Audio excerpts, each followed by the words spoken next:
Hello, everybody. Hello, judges. I'm glad I'm the first bite you're going to take tonight. My name is Laith. I'm presenting Bloom. It's a business control system. I'll explain a little bit about this. If I could get quickly a show of hands, has anybody ever had good rapport with a client and you talk to them one day, you find out that they bought the same product or the same service that you have, but from somebody else, and probably paid even more for it? Anybody? I'm sure a few. Or have you ever had, even somebody just leave and you don't even know what happened and they just decide to disappear? Usually that happens not because you have a sales problem. Usually it's because you have a visibility problem. So if I could, for a small business, if you are, there we go. If you're a small business, you're probably talking to your clients on multiple channels, like emails, chats, texts.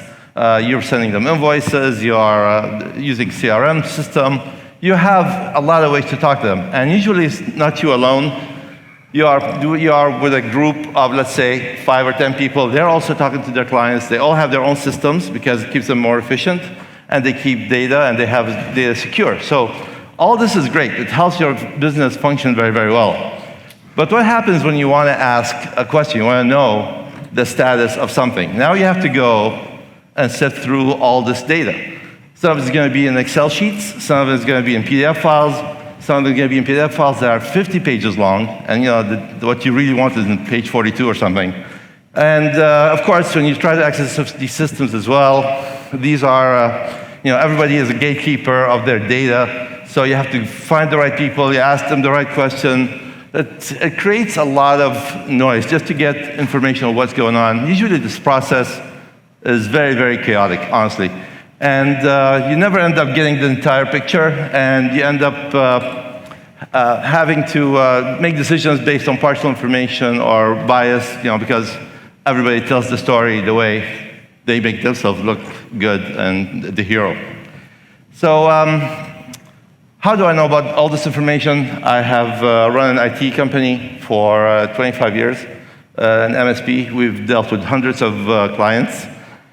These clients, of course, thousands of interactions. And one thing that I kept noticing is people are being very good at collecting the data, but they're not getting knowledge out of the data as much as they would like. So what they end up doing is creating reports using sometimes old methods like Excel sheets. And they spend a lot of time to get this report right, and when you do get it right, it's static. A lot of, you get new clients, new product, the industry changes, and now you have to do this process again and again. And a lot of times people just give up on it, to be honest with you. So you end up making, decisions that are based on a hunch. And I'm sure as an entrepreneur, your hunch is correct, but having some data behind it really, really helps.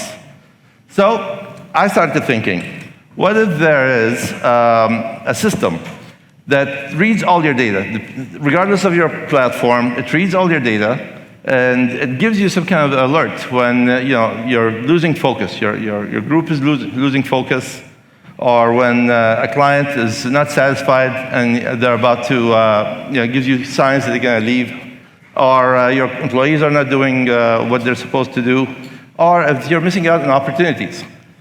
So I got together with a bunch of developers, and I created this platform, which is a kind of an AI-powered business operating layer. It's between your data and you as an owner. You need somebody to interpret this data and give you that information. So we created a system that gives you real-time visibility on what's happening in your business, and creates intelligence from it, so it can even predict how things are going. It gives you alerts when something is going to go wrong. And one of the biggest things was very important for us was it's very easy to deploy, because you don't want to be involved and retweak things and add things and remove things all the time. You want the AI layer to do all this work for you. And all these processes are existing in AI and the large language model. So the way it looks is as follows. When you log in, you choose your sources. It could be either Microsoft, your Microsoft tenant, so you can see everybody's emails, everybody's documents in your company. It could be your telephone system, it could be your chats, accounting, ticketing system. And you also connect to your social media channels. So now that you have all this information, and we know the activities in your company, now we can automatically create social media posts that you can attach, of course, pictures using, it's all AI. You can attach pictures to, you can attach, even make it into a video and post it immediately. Of course, you approve or disapprove. You can now have a a dashboard that shows you, because we're bringing in data on a regular basis, we can see the trajectory of how the clients are doing. Either they are getting happier or they're not as satisfied anymore. And you can now use this information to make actual business decisions. And finally, you have the chat capability. You can go there and ask any kind of question. How is John doing? What is Jane working on the last 2 weeks? And it'll give you the data, it'll give you information what's going on, analysis. Also, it'll give you the sources and the makeup of the answer, whether they get it mostly from emails, from tickets, from calls, and it'll give you all that. You can actually see the sources where that question or the answer was formulated from. How we do this? When you in the first page you saw when you select your data sources, AI decides what is important information for you to run your business. We pull this information. With every interaction we pull, we add metadata. We analyze each transaction to find out the sentiment, what category, is this an opportunity, is this urgent, is it belong to this product, does it belong to this client? And when we get all this information, all the summaries, now the AI can determine, what is, and I'm just getting too technical, guys, but it can determine what transactions belong to what client, to what product, to what employees. So now that you have that information, now you can start delegating things. For example, you can delegate thinking, like doing SWOT analysis or risk assessments. And you don't have to do that just once a year for the entire company. Now you can do it per client, per product, per employee, and it's as easy as running the command. Or you can start monitoring the level of satisfaction of your clients and seeing if you're missing out on any opportunities. Understanding the transactions that are happening inside the company and with your employees, and then you can have action on those. So if I could give you just 2 examples of how we've used this. We had a client, we're an IT help desk company, so we had a client call us for 10 or 15 times about problems with their phones.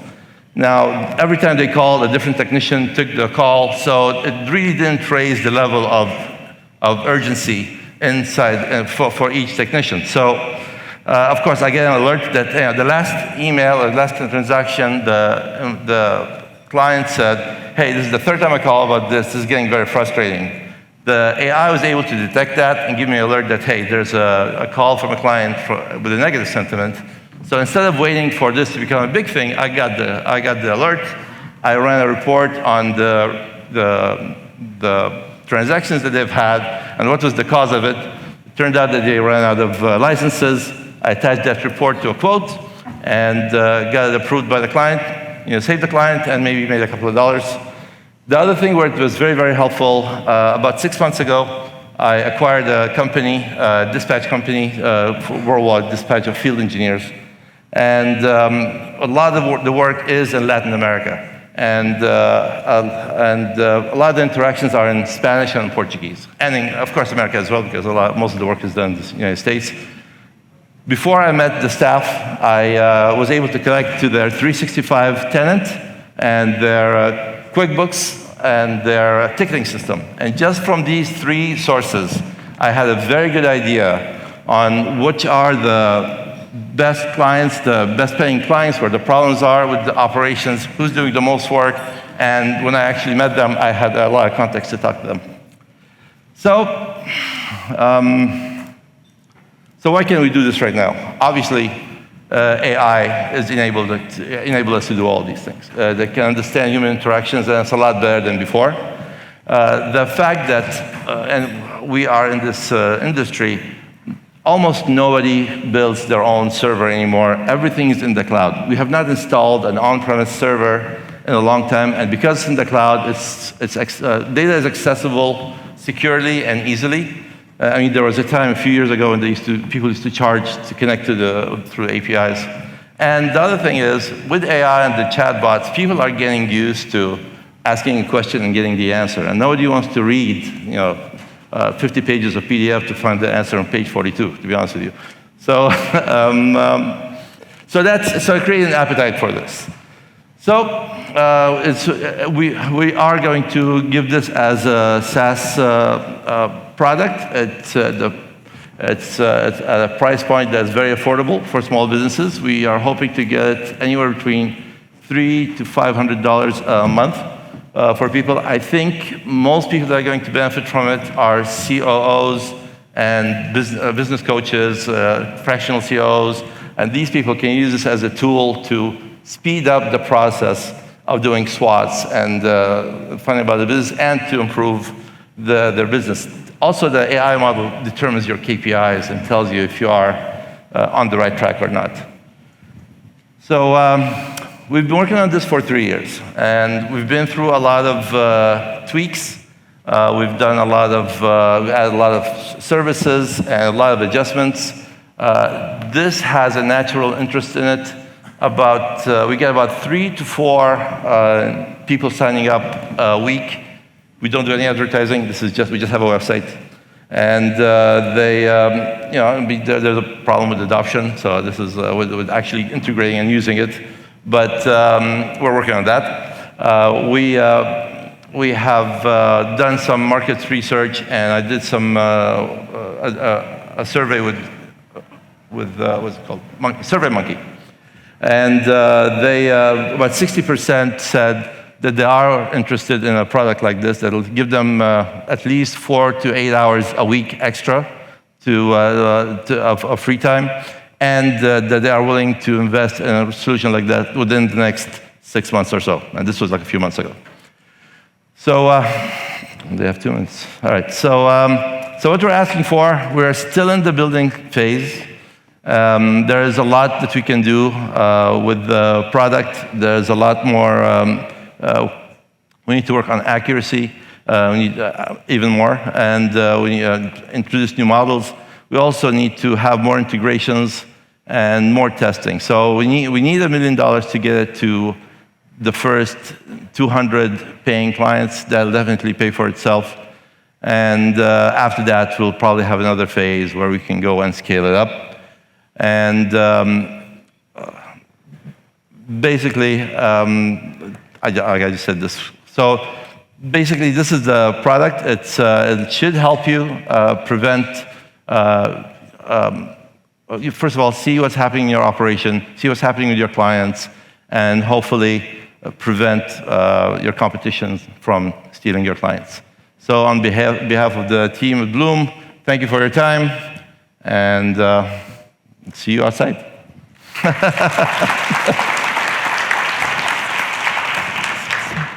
All right, judges. Anybody want to go first? With your business being in technology, one of the things that clients want is they don't want to buy a product that become obsolete.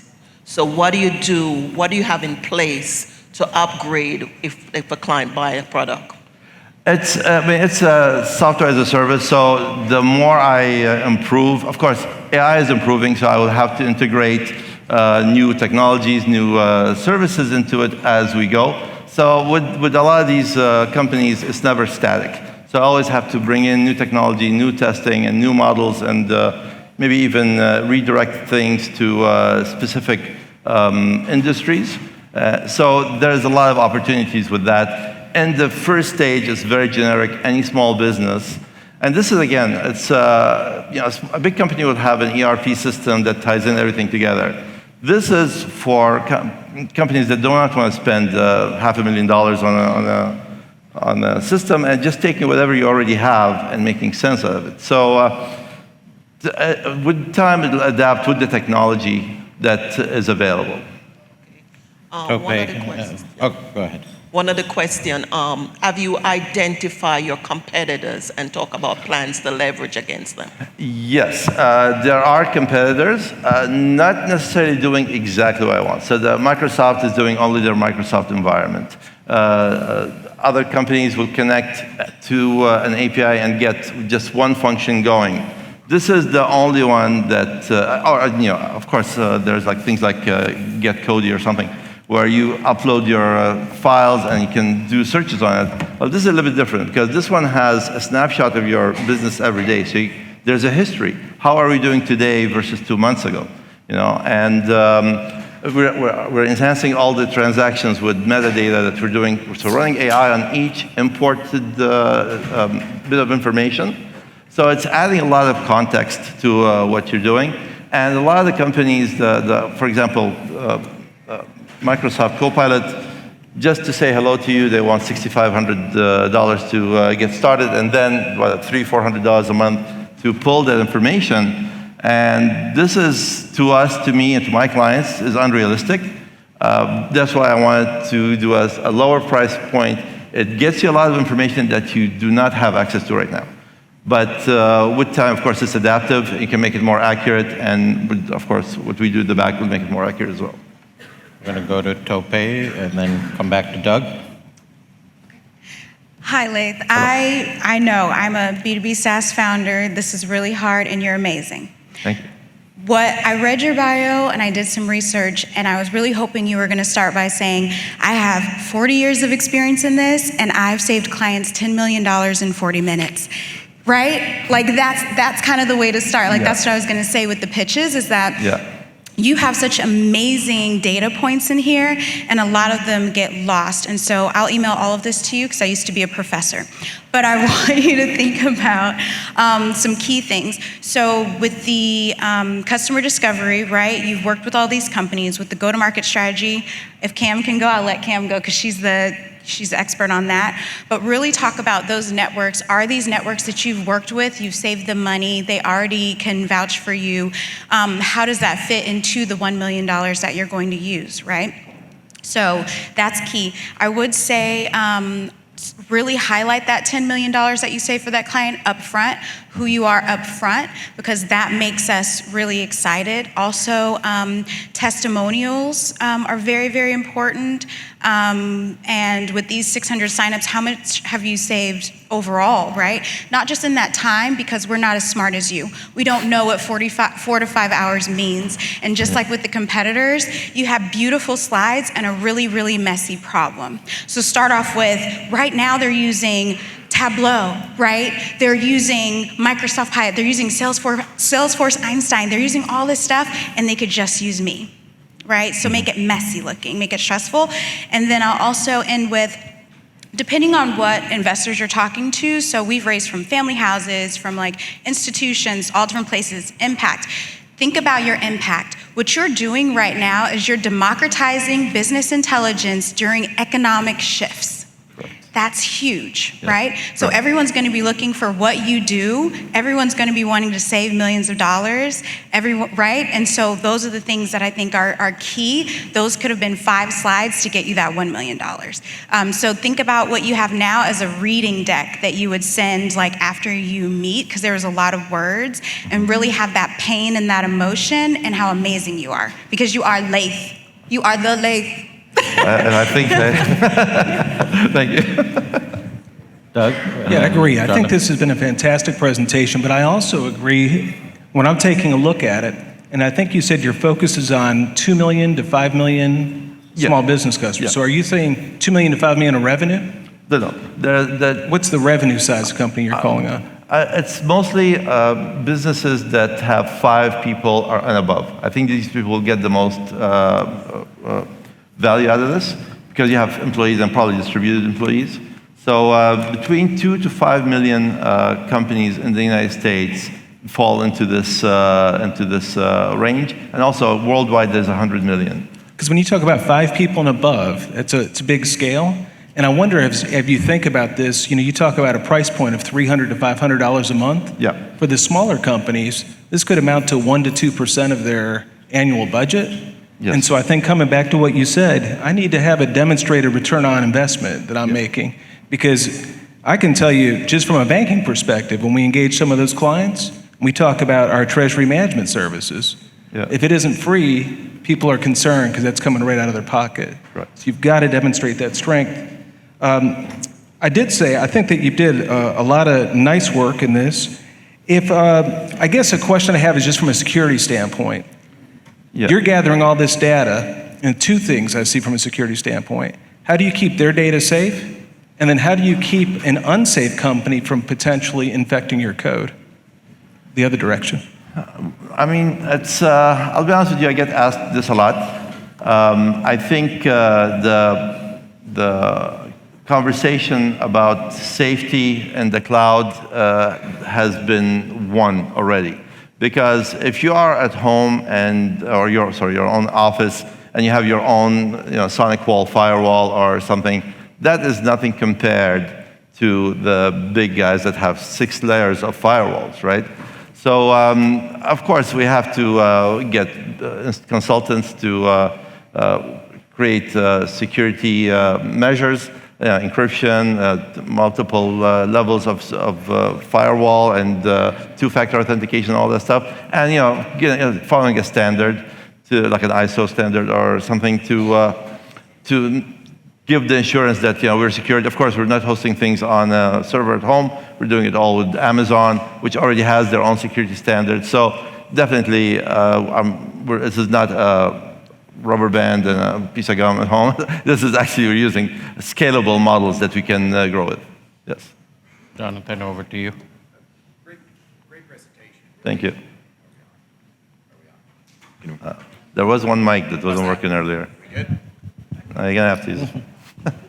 How's that? Okay. Okay. Great presentation. Really enjoyed hearing about Thank it. you. It was very product focused, and you've created this product. It seems like for any of us who have small businesses here, we can all visualize using it in our own companies and understand it. I think the fact that you've built up to 600 customers is a testament of the product's strength. When I think about the competitive landscape that you might be in 1 year, 2 years down the road, the real question is if you're competing against Microsoft or Salesforce and they open APIs or there are bridges or things like that, you might be competing, think about it like you make power windows, but you're competing against Ford and GM, which sell you cars that have power windows in them already. So I really need to hear more about how you're going to acquire these paying customers. How do you get your next 100 paying customers at that $300 a month price point? What's your go-to-market strategy? What is your customer acquisition cost? I'm mostly hoping that it'll be through distribution channels, having people that have this conversation. So this conversation is done mostly with business coaches, fractional CEOs, and these are the people which we go to their conventions and just show this product and show them the benefit of using it. And the other conversation is with managed services. They talk about data. It's not necessarily about the actual business processes. So, and my main strategy is this. And of course, if somebody wants to access it directly, it's available. Now, the difference between us and Microsoft is one platform only. And the way we're doing things is a little bit different. We're doing a lot of enhancements up front. Can somebody else do it? Of course, but McDonald's has a great burger, but that doesn't mean nobody else can make a burger and still be successful, right? So in some ways, I have not seen anybody do this yet the way we're doing it.